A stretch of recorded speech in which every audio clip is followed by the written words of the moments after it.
నేను అల్లూరి సీతారామరాజు జిల్లాలోని డుంగ్రిగూడ పక్కనున్న పోతంగి అనే చిన్న విలేజ్ లో ఉన్న ఇక్కడ ఈ యొక్క ఆదివాసులు అదే ట్రైబల్ ఏరియాలో వీళ్ళు ఏ విధంగా నివసిస్తారు, వాళ్ళ యొక్క ఇల్లు ఏ విధంగా ఉంది, వాళ్ళ జీవన విధానం ఏ విధంగా ఉంది, స్వతంత్రం వచ్చి ఇప్పటికి ఇన్ని సంవత్సరాలు అయినా కూడా వాళ్ళు ఎందుకు ఇంకా అదే విధంగా జీవిస్తున్నారు, వీళ్ళు ఈ యొక్క కొండల నడుమ ఉండి పోయి రావడానికి రోడ్డే సరిగా లేదు, వీడికి రావడానికి కూడా చాలా ఇబ్బంది పడి మేము ఇక్కడికి వచ్చినాం. అటువంటి వాళ్ళ జీవన విధానం, వాళ్ళ ఇల్లు, వాళ్ళ లోపల ఏ విధంగా ఉంది అనేది ఈరోజు మీకు క్లియర్ గా చూపిస్తా. చూడండి, ఇది అంటే కట్టకపోయినా మొత్తం చెక్కనా? ఇది ఇక్కడ వంట రూమా? లేదు, బయట వండుతాం. ఇదే రూమ్? అది మామూలుగా 2 రూమ్లు అనుకో. Okay okay. మీరు ఒక్కరే ఉంటారా? ఫ్యామిలీ మొత్తం ఉన్నారు. పొలం కాడికి పోయారా? పనిలోకి పోయారు. ఇంత చిన్న ఉంది, మళ్ళీ తగలదా ఇట్లా? మరి ఏడు చేద్దాం, మరి తగలదంటే మరి తప్పని పరిస్థితి ఇక్కడ ఉండడమే. బాగుంది ఈ కల్చర్. ఇట్లా అంటే నాకు చాలా ఇష్టం. నేను దగ్గర 4వ సారి ఇక్కడికి రావడము, అంటే ఈ అరకు 4వ సారి ఇప్పుడు రావడం, కానీ ఎప్పుడు ఇట్లా ఊర్లోకి రాలేదు. ఈసారి ఖచ్చితంగా రావాలని చెప్పి, చూడాలి వీళ్ళు ఎట్లున్నారు ఏందని చూడాలని చెప్పి మరి ఇక్కడ వచ్చిన నేను. అక్కడ ముందల అరకులో అవతలకి స్ట్రైట్ పోతే మాజీ ఎమ్మెల్యేలని ఇట్లా నక్సలైట్స్ చంపారు కదా, అక్కడ దాకా పోయినాం. అక్కడ చూసినాం. పెద్దపాడు పోదామని చూసినాం. అక్కడ పవన్ కళ్యాణ్ గారు అవి చెప్పులు ప్లస్ అది బెడ్షీట్స్ ఇచ్చింది కదా, అక్కడ పోదామని చూసినా గానీ అది వాటర్ చాపరాయి కాడ వాటర్ పోనీకి రావట్లేదు అవతలకి. ఆటో అయినా నేను రాలేను అక్కడ అని చెప్పిండు. అందుకని మళ్ళీ అక్కడ నుంచి ఏదైనా ఒక విలేజ్ చూద్దాం, ఎట్లా ఉంటారు వాళ్ళు, ఏం చేస్తారు ఏందని. ఇక్కడ అంటే మామూలుగా వంటల్లో ఏం చేసుకుంటారు అన్న? వంటలు అంటే మరి మేము పండించుకొని చేసుకుంటాం. అంటే ఏంది అది? రైస్ అంటే మేము వరి పండిస్తాము. అంబాల కంటే మరి సోలు పండిస్తాం. కూరల కంటే చూడు కందులు గట్రా, రాజమాలు, ఢిల్లీ పిక్కలు ఇవన్నీ పండిస్తాం. ఢిల్లీ పిక్కలు అంటే వైట్ గా ఉంటది కదా, అవన్నీ బొబ్రేలు ఇవన్నీ పండించుకొని తింటాం మేము.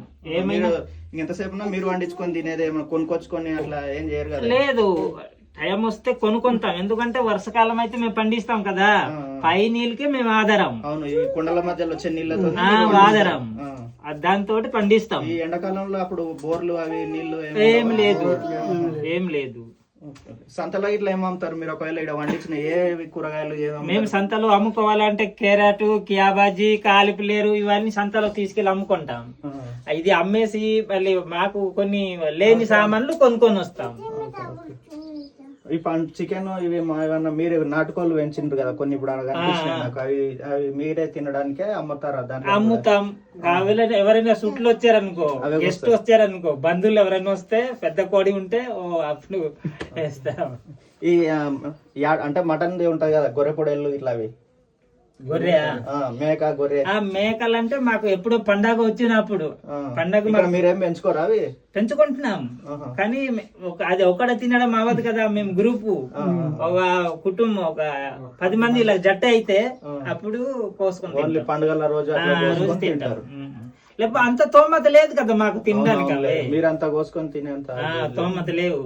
ఇక్కడ కూళ్ళు గానే ఏమన్నా పొలాలకు ఎవరైనా కూలికి ఇట్లా పిలుచుకొని పోతారా? ఏమన్నా ఇక్కడ పొలాలే ఎవరికి లేదు బాబు, ఎవరు పిలుచుకొని పోతారు. మామూలుగా మీరే మేమేమి సర్దు బదులుకొని 1-2 ఉన్నాయి, అలాగే సర్దు బదులు చేసుకోవడమే. అడ్జస్ట్మెంట్ చేసుకోవడమే. కూలీ అంటే మరి ఇక్కడ ఉన్న వాళ్ళు ఎవరు లేరు కదా, ఎవరు మాకు కూలీ పిలుస్తారు. టౌన్ లోకి పోవడం కూలికి. అది అంటే పొలం పని ఉంటుందా అక్కడ? వేరే లేదు, ఏరేమైనా పని ఉంటది అక్కడ. ఎవరి దగ్గర ఏమైనా పని ఉంటే ఆ కంపెనీలోకి వాళ్ళకి వెళ్ళి పని చేసుకొని వస్తాం.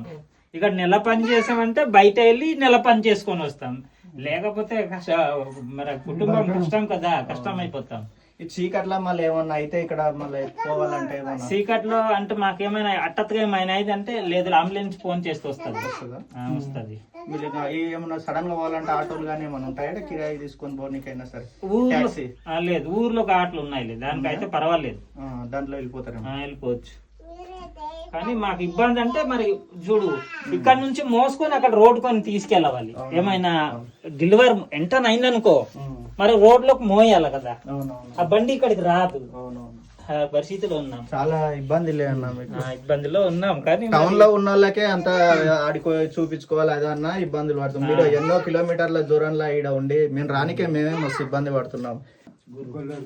గురు గురు మీ పేరన్నా? గుల్లర్పుల్ దాస్. థ్యాంక్ యూ అన్న. నాకు ఇట్లా వచ్చిపోవాలి, మీ ఇల్లు చూడాలి, ఒకసారి మాట్లాడాలి, ఎట్లా ఏముంటారు, ఎట్లా చేస్తారు అనేది నాకు చాలా ఇష్టం. చిన్నప్పటి నుంచి ఎప్పుడైనా ఇట్లాంటి ఊర్లు కానీ అవి విజిట్ చేయాలంటే నాకు అది దారిదారి ఈ రోజు నిన్న అందుకే 2 రోజులు అయింది నేను వచ్చి అరకులో రూమ్ తీసుకొని అక్కడ ఉండి అన్ని చూసుకుంటా, ప్రతి ఊరు ఎక్కడ ఏది కనిపిస్తే ఆడ ఆగి వీడియోలు చేసుకుంటూ అన్ని చూడాలని వస్తున్నా. ఏది ఇక్కడ మంచిగా ఉందా? నాకు చాలా నచ్చింది అన్న. మీరు సరే మీకు వచ్చిపోనికే ఇబ్బంది అని మీరు అనుకుంటారు కానీ ఈ ప్రశాంతమైన వాతావరణం మాకు ఇక్కడ ప్రశాంతంగానే ఉంది. ఆ రోజు తిన్నా పోయినా పర్వాలేదు, ఎందుకంటే చల్లదనం చల్లగా ఉంటుంది. ఇప్పుడు ఊర్లో ఆడ ఇంటి పోరు ఆ పోరు బయట పోరు ఈ పాలల్లో పోర్లు అనేది ఉండవు. హాయిగా మీరు ఏదో తింటారు, మీ తిప్పలు మీరు ఉంటారు, స్వచ్ఛమైన గాలి వీలుస్తారు, మంచి స్వచ్ఛమైన వాటర్ తాగుతారు, ఆరోగ్యం మంచిగా ఉంటది, ఆయుష్ పెరుగుతుంది. ఇటువంటి నేచర్ లో ఉండడం అంటే కూడా అదృష్టం ఉండాలి. నాకు ఇట్లా ఉండాలంటే చాలా ఇష్టం. ఆ రోజు తిన్నపోయినా పర్వాలేదు కానీ చల్లగా ఉంటది, ఎందుకంటే మేము టౌన్ లో పనికి వెళ్తామా అప్పుడు శ్రమ కారిపోతుంటది. కానీ ఇప్పుడు అలా కాదు, ఇక్కడ చల్లగా ఉంటది. నాకు నచ్చింది, మీ ఊరు కూడా బాగా ఉంది.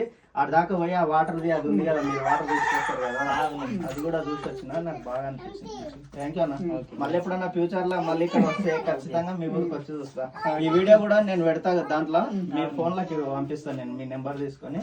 సరేనా? మీ వాళ్ళు ఎవరన్నా వాళ్ళకి పెట్టండి. సరేనా? థ్యాంక్ యూ అన్న. Thank you.